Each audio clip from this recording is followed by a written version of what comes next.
I was over at my twin brother's house today, and he said in the light of this Orlando tragedy, he thought we was going to have to institute what he called reasonable gun regulation. I said, you mean gun control? As in limiting our inedible constitutional right to bear arms? And he said, yeah, I'm afraid I do. So I took it upon myself to explain to him in a very reasonable manner why he was a dumbass.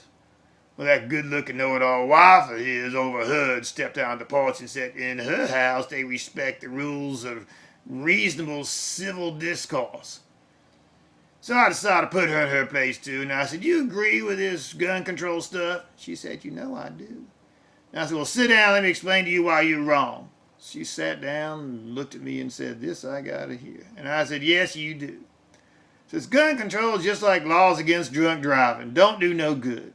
You remember about 30, 35 years ago, everybody got all upset about people drinking and driving, and that organization, Mothers Against Drunk Driving, got the government to pass all them strict laws?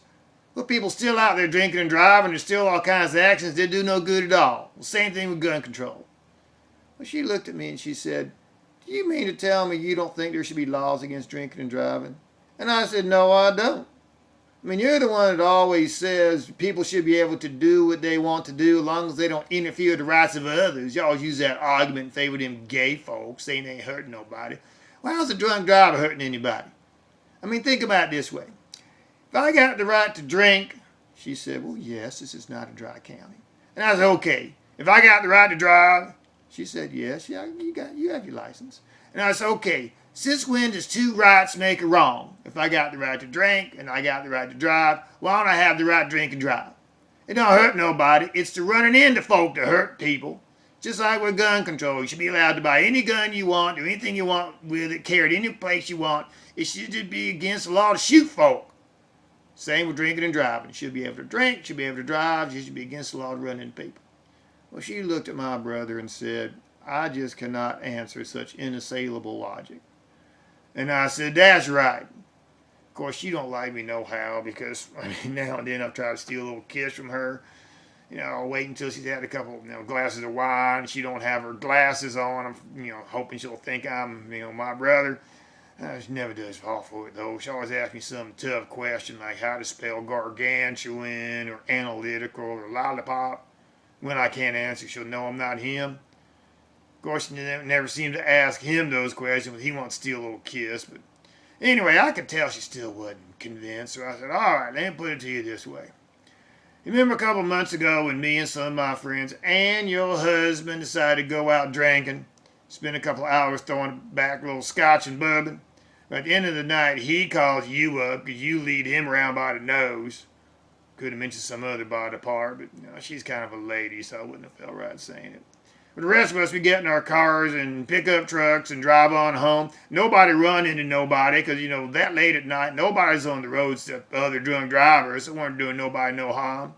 But old Rebob, he gets in real trouble because, he ain't got some smart aleck wife he can call up. His wife's real religious. She goes to one of them, country churches where they handle snakes to prove their faithfulness to God. And that preacher's having some sort of, all-night snake handling, and she had to be with him to handle his special snake. So, she wasn't around for him to call and, pick him up. So he runs up on one of them license checks.